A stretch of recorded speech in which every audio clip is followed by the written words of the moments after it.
الحمد لله رب العالمين والصلاة والسلام على حبيبه محمد وآله وصحبه أجمعين. أعوذ بالله من الشيطان الرجيم. بسم الله الرحمن الرحيم.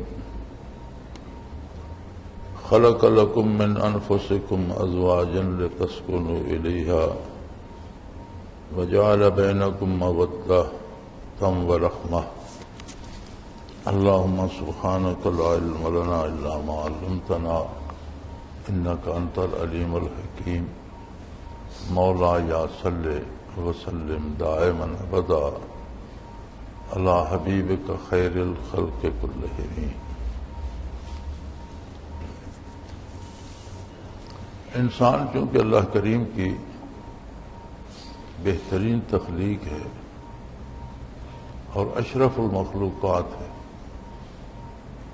بے پناہ مخلوق ہے اللہ کی، اس میں سب سے برتر، سب سے اعلیٰ، اس اعتبار سے اسے ایسی خصوصیات دی گئی.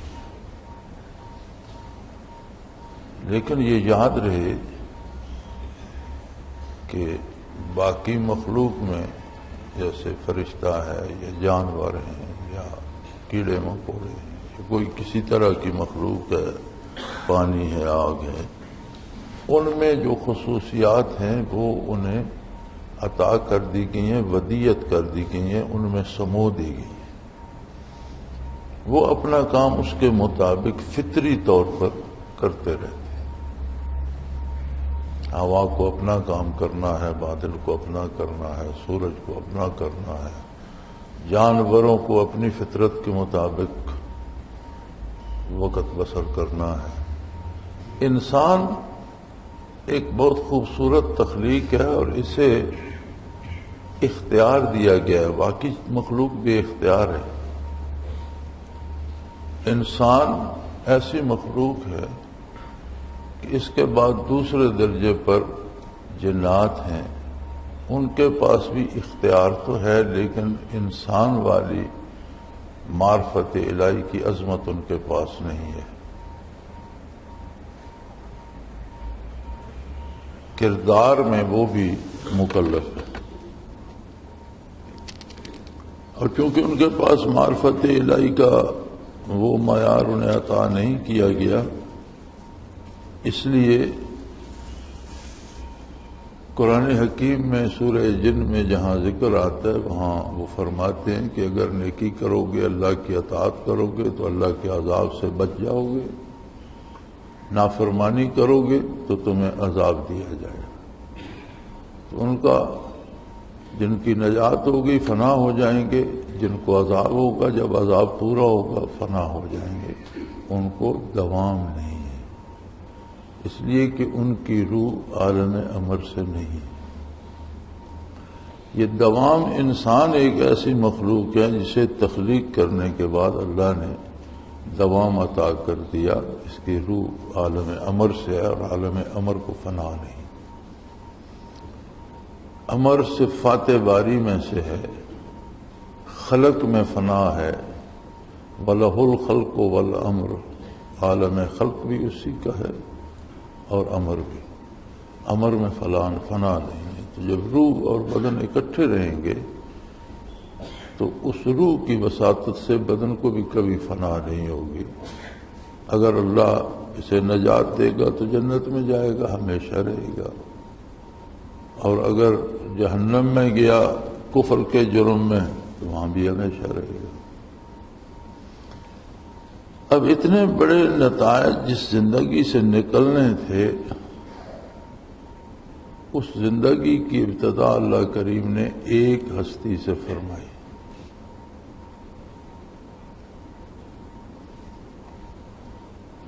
یا ایھا الناس اتقوا ربکم الذی خلقکم من نفس واحدہ وخلق منها زوجها وبث منهما رجالا كثيرا ونساء. اللہ کریم نے ایک ہستی تخلیق فرمائی، خلق منها زوجها، اس کے وجود سے ایک حصہ الگ کر کے اس کا جوڑا بنایا، پھر اس سے آگے مخلوق کو بڑھایا. یعنی ساری انسانیت ایک ہی ہستی سے پھیلی. یہی وجہ ہے کہ انسان مدنی الطبع ہے، مل جل کر رہنے کا مزاجن عادی ہے، شہر بساتا ہے، آبادیاں بناتا ہے، اس سے الگ رہنا پسند نہیں کرتا. مزاج ہی ایسا ہے. اگر انسان بھی درختوں پودوں کی طرح پیدا ہوتے یا جانوروں کی طرح بھی پیدا جنسی طور پر پیدا ہوتے، لیکن جانوروں میں وقتی طور پر جب جانوروں کا موسم آتا ہے وہ ملتے ہیں پھر الگ ہو جاتے ہیں. بچہ جب چرنے کے قابل کھانے پینے کے قابل ہو جاتا ہے اسے الگ کر دیتے ہیں، کوئی نہیں پوچھتا. تو ان میں وہ ایک دوسرے کا درد بانٹنے کی صلاحیت نہیں رہتی. ایک کو درندہ پھاڑ کر کھا رہا ہے اور 10,000 کا لشکر کھڑا ہے تو وہ اس کی طرف منہ نہیں کرتے، وہ جسے پھاڑ رہا ہے پھاڑ رہا ہے. ان میں وہ ایک دوسرے کے دکھ درد میں شرکت کا احساس نہیں ہوتا. انسان میں یہ انسیت اللہ نے پیدا فرمائی، لیکن یہ یاد رکھیں لقد خلقنا الانسان فی احسن تقویم، انسان کو ہم نے بہترین تناسب سے پیدا فرمایا. ثم رددناہ اسفل السافلین، لیکن اگر وہ اس مقام سے گرتا ہے تو پھر جانوروں سے بھی اور بدترین مخلوق سے بھی نیچے چلا جاتا ہے. یہ اس کے فیصلوں کا نتیجہ ہوتا ہے. تو بقائے نسل انسانی کے لیے اللہ کریم نے انسانوں کے جوڑے بنا دیے، مرد بنا دیے، عورتیں پیدا کر دی.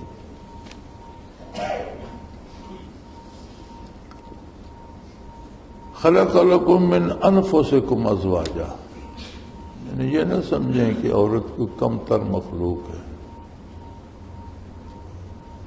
من انفسکم، تمہارے ہی جانو، تمہاری طرح کی مخلوق ہے، تمہاری طرح مکلف ہے ایمان لانے کی، تمہاری طرح مکلف ہے اتباع رسالت کی. تمہارے ساتھ ایک ہی میدان میں حساب کتاب ہوگا، تمہارے ساتھ اجر پائے گی تو ایک ہی جنت میں جائے گی، سزا پائے گی تو اس کے لیے کوئی الگ دوزخ نہیں ہوگا. یعنی بحیثیت انسان تم برابر ہو. انسان کے ساتھ جو سلوک ہوگا یا انسان کو جو اختیار دیا گیا یا جو شعور دیا گیا، جو سمجھ دی گئی، اس میں مرد اور عورت تم برابر ہو. جسمانی بناوٹ کے اعتبار سے ذمہ داریاں تقسیم کر دی گئی. بنیادی طور پر مرد کی ذمہ داری ہے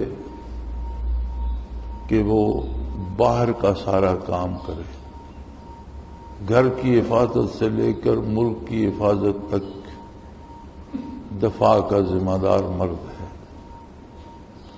محنت مشقت کاروبار کر کے روزی کما کے لانے کا ذمہ دار مرد ہے. اس کی لائی ہوئی روزی سے گھر کو آرام دہ بنانا، بچوں کی تربیت کرنا، انسانیت کو بہتر انسان، معاشرے کو بہتر انسان مہیا کرنا، یہ سارا فریضہ خاتون کا. اور دیکھا جائے تو جو معاملے کا نازک پہلو ہے، زیادہ حساس اور سینسٹیو پہلو ہے، وہ عورت کے پاس ہے. یہ بالکل ایسے ہے جیسے کوئی شخص باغ لگاتا ہے، اس میں چھوٹے چھوٹے پودے یا بیج لگاتا ہے تو دو ملازم رکھتا ہے. ایک کی ذمہ داری ہے کہ انہیں وقت پر پانی دے، ان کی دیکھ بھال کرے، انہیں کھاد دے اور انہیں کیڑے مکوڑوں سے بچائے اور انہیں اچھے تناور درخت یا پھلدار درخت بنائے.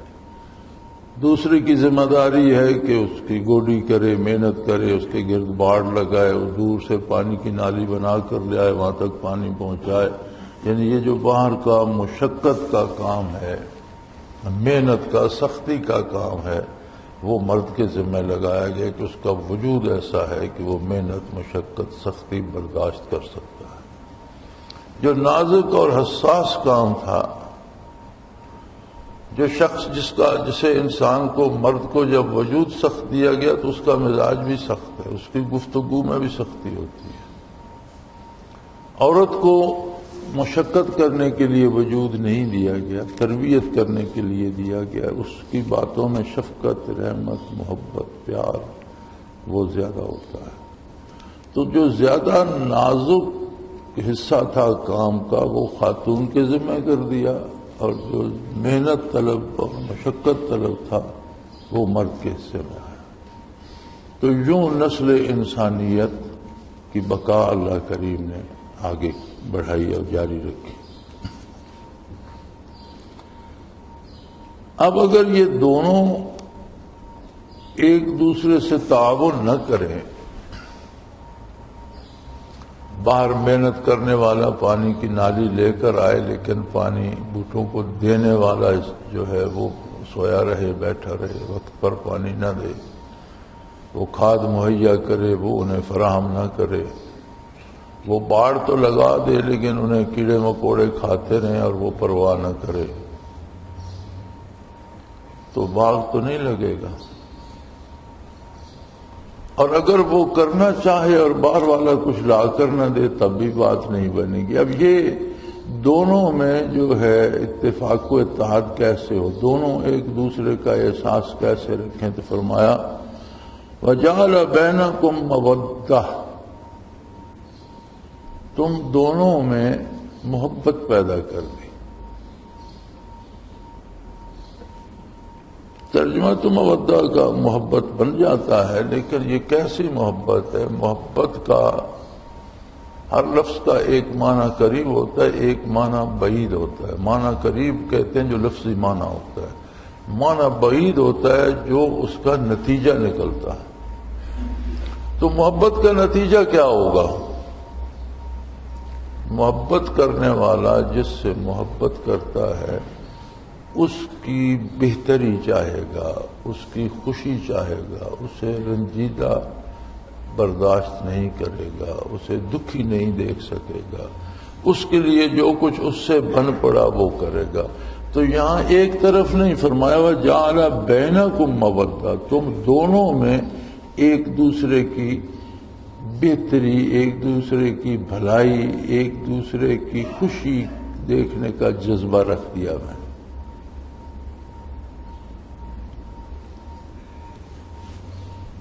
یعنی میاں اور بیوی دونوں میں اللہ کریم نے ایسا جذبہ رکھ دیا کہ دونوں ایک دوسرے کی بہتری چاہتے ہیں۔ برحمہ، رحمت کا معنی بعید بھی یہی بنتا ہے کہ انجام کار بہتری نصیب ہو۔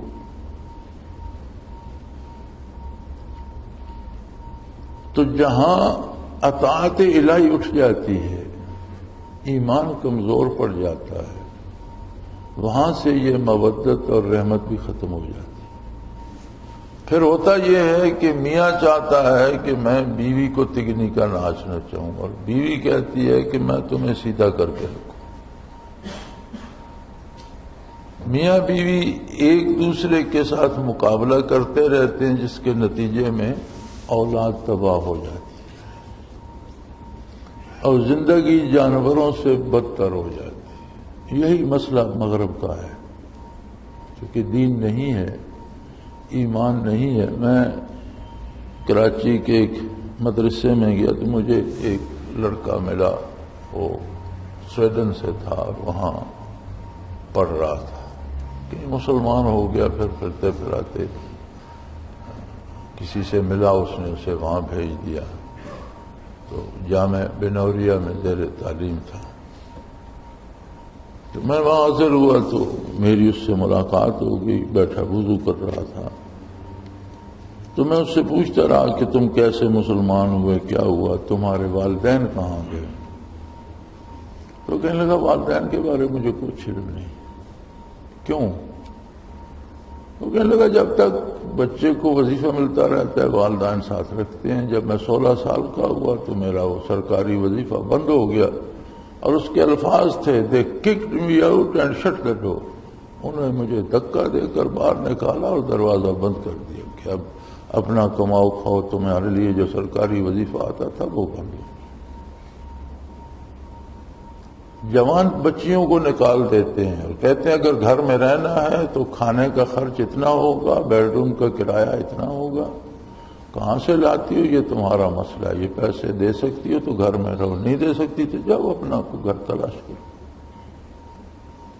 کیا یہ وہ جانوروں والا سلوک نہیں ہے کہ بچہ جب گھاس چرنے لگ جائے تو اسے ماں چھوڑ دیتی ہے، باپ تو سرے سے نہیں پوچھتا؟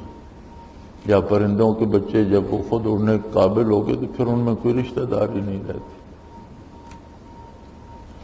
مقام انسانیت سے گر جاتا ہے جب انسان نیچے آ جاتا ہے تو پھر وہ خصوصیات جانوروں والی، بہائم والی اس میں آ جاتی ہے۔ یہی کتاب اللہ نے کہا ہے اولئک کالانعام، یہ جانوروں کی طرح ہو جاتی ہے، بل ہم اضل، حقیقت میں یہ جانوروں سے گئے گزرے ہوتے ہیں، چونکہ جانور کو تو تخلیقی طور پر اللہ نے جانور پیدا کیا اور اس سے عظمت انسانی عطا کی تھی، یہ وہاں سے گر کر حیوان بن گیا۔ تو کفار کا مسئلہ تو یہ ہے ہی، ہم اپنے آپ میں اور عالم اسلام میں بھی دیکھتے ہیں تو آج کا سب سے بڑا جھگڑا اور سب سے بڑی جنگ جو ہے آج کل وہ میاں بیوی میں ہے۔ اس کی وجہ بنیادی طور پر اللہ کریم سے ناآشنائی اور عظمت رسالت سے دوری ہے، دین سے دوری ہے۔ بہت سے لوگ بظاہر نماز روزہ بھی کرتے ہیں اور نیکیاں بھی بظاہر تو کرتے ہیں، لیکن کردار کے اعتبار سے ان کی اصلاح نہیں ہوتی۔ کیوں نہیں ہوتی؟ کہ وہ نیکیاں دکھاوے کی یا رسمی ہوتی ہیں، ان میں وہ جان نہیں ہوتی کہ کردار کو تبدیل کر سکے۔ ہمارے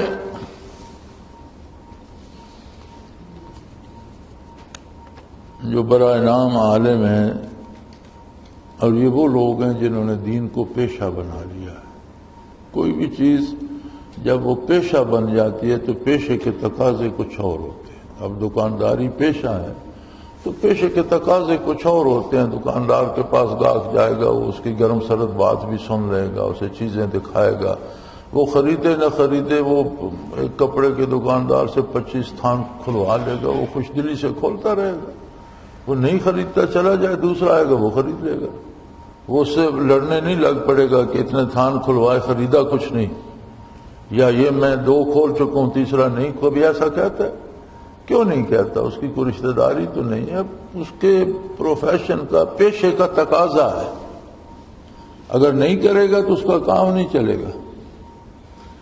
دین بھی جب پیشہ بن جاتا ہے، ذریعہ معاش بن جاتا ہے، تو پھر اس کے تقاضے بدل جاتے ہیں، پھر لوگوں کی خوشی مقصود ہو جاتی ہے، اللہ کی نہیں۔ پھر جس بات پہ لوگ راضی رہتے ہیں نا، اس طرح کی باتیں گھڑتے رہتے ہیں۔ اسی ضمن میں ایک بات یہ بھی گھڑی گئی کہ یہ جو نیکی ہے اس کا تو بدلہ آخرت میں ملے گا، یہ ادھاری مزدوری ہے، نماز روزہ حج زکوٰۃ، یہ ادھاری مزدوری ہے، آخرت میں بدلہ ملے گا۔ بھئی اللہ کریم تو بندے کو کہتا ہے کہ مزدور کے ساتھ ادھار نہ کرو، اس کا پسینہ خشک ہونے سے پہلے اس کی مزدوری ادا کرو، نبی کریم صلی اللہ علیہ وسلم کا ارشاد موجود ہے۔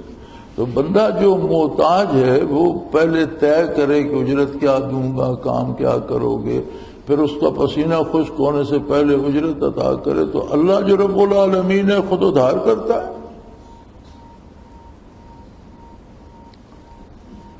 ہر نیکی کا اثر کردار پہ ہوتا ہے۔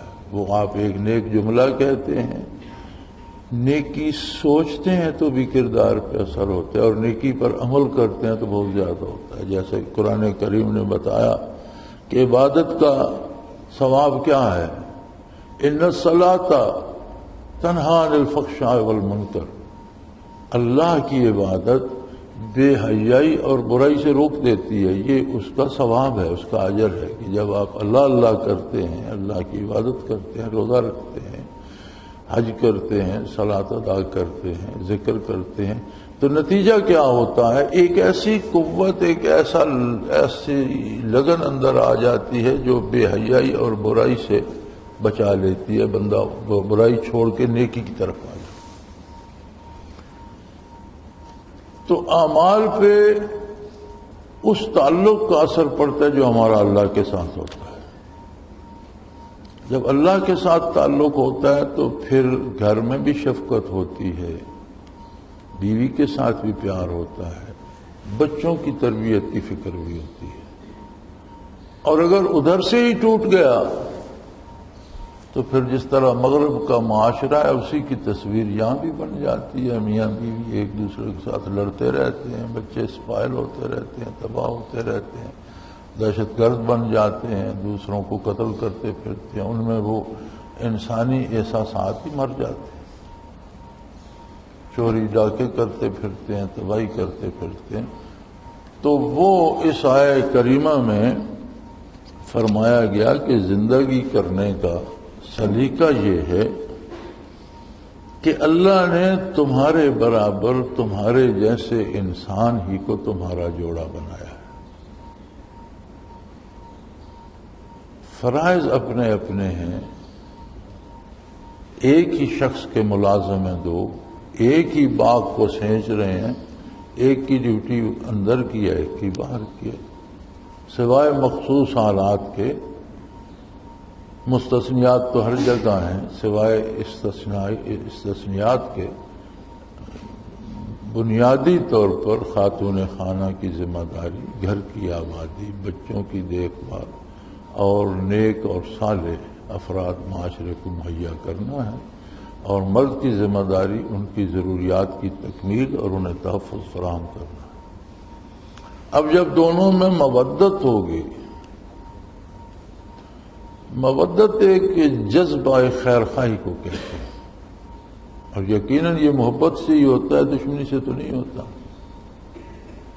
کہ خاتون خانہ کو میاں کی عزت، اس کا مال، اس کی محنت کا احساس ہو، اس کی عزت کا تحفظ کرے، اس کے مال کو ضائع نہ کرے، صحیح مصرف پہ لگائے، اس کے بچوں کی صحیح تربیت کرے، اور میاں کو اس کی محنت کا احساس ہو اور اس کا خیال رکھے، اس کی دل جوئی کرے، ان کی ضروریات پوری کرے، تو یہ زندگی کا فطری طریقہ ہے جو اللہ کو پسند ہے اور جس کی طرف اسلام نے رہنمائی فرمائی۔ اب جو خود ذات باری کی نافرمانی کرتا ہے، اتباع رسالتی کو چھوڑ دیتا ہے، تو باقی وہ کسی سے کہ گھر والوں سے وفا کرے گا یا بیوی سے وفا کرے گا یا بچوں سے پیار کرے گا، کیسے ممکن ہے؟ جو وہاں سے دور ہوگا تو اوصاف انسانی کم ہوتے جائیں گے اور ان پر حیوانی جذبات اور احساسات چھاتے چلے جائیں گے۔ تو یہ دونوں طرف ہے، مرد یا عورت دونوں انسان ہیں، دونوں مکلف ہیں، دونوں میں سے جو بھی اللہ سے دوری اختیار کرے گا تو یہی حال ہوگا۔ تو یہ بنیادی طور پر ہمیں زندگی کی بنیادی جو صورت ہے اس پر خبردار کرتی ہے کہ اس کو مد نظر رکھو۔ عموماً مرد چونکہ طاقتور یا تکڑا ہوتا ہے، غالب ہوتا ہے، تو زیادہ رسوائی خاتون کے حصے میں آتی ہے، لیکن خواتین بھی جب بگڑتی ہیں اور دین سے دور ہوتی ہیں تو خواتین ہی دنیا کو خواتین کے لیے جہنم بنا دیتی ہیں، کبھی ساس کے روپ میں، کبھی سوتن کے روپ میں، کبھی کسی شکل میں، کبھی کسی شکل میں۔ اگر دیکھا جائے معاشرے کو مطالعہ کیا جائے تو میں سمجھتا ہوں کہ اتنے ظلم مرد خواتین پہ نہیں کرتے جتنے خواتین پہ کرتے، لیکن اس سب کی بنیادی وجہ عظمت الہی سے غفلت، اللہ سے تعلق کا نہ ہونا اور سنت آقا نامدار صلی اللہ علیہ وسلم سے دوری ہے۔ اللہ کریم دین اسلام جو ہے اس کے لیے آخرت تو ہے ہی، لیکن یاد رکھو آخرت اسی کی سنورے گی جس کی دنیا بھی سنورے گی. آخرت تو سنورتی ہے، دنیا بھی سنور جاتی ہے. اور اگر دنیا نہیں سنور رہی تو پھر ہمیں سوچنا ہوگا کہ میں جو عبادت کر رہا ہوں، میں جو تسبیحات پڑھ رہا ہوں، میں روز تلاوت کرتا ہوں، تو وہ کہاں جا رہی ہے؟ میرا کام سنور تو نہیں رہا. دنیا سنورنے کا مطلب یہ ہوتا ہے کہ یہ نہیں کہ وہ بیمار نہیں ہوتا یا اس پہ دکھ تکلیف. یہ تو زندگی کے نشیب و فراز ہیں. صحت کے ساتھ بیماری بھی ہے، بیماری کے بعد صحت بھی ہے، تنگ دستی بھی ہے، فراخی بھی ہے. یہ سارے نشیب و فراز سے گزرتا ہے. لیکن زندگی اس کی پرسکون ہوتی ہے، چخ چخ بک بک نہیں ہوتی. لڑائی جھگڑے تو میں اس کا مکان گرا دو، اس کی گلی بند کر دو، یہ چیزیں نہیں ہوتی. بلکہ دوسرے انسانوں کے لیے بھی سہولیات فراہم کرنے کی سوچتا ہے اور اپنے گھر کو خوشیوں کا گہوارہ بننا نصیب ہو جاتا ہے. اسلام نے زندگی کے ہر شعبے میں انگلی پکڑ کر بندے کی رہنمائی کی ہے. شرط صرف یہ ہے کہ کوئی اسلام کی رہنمائی چاہے.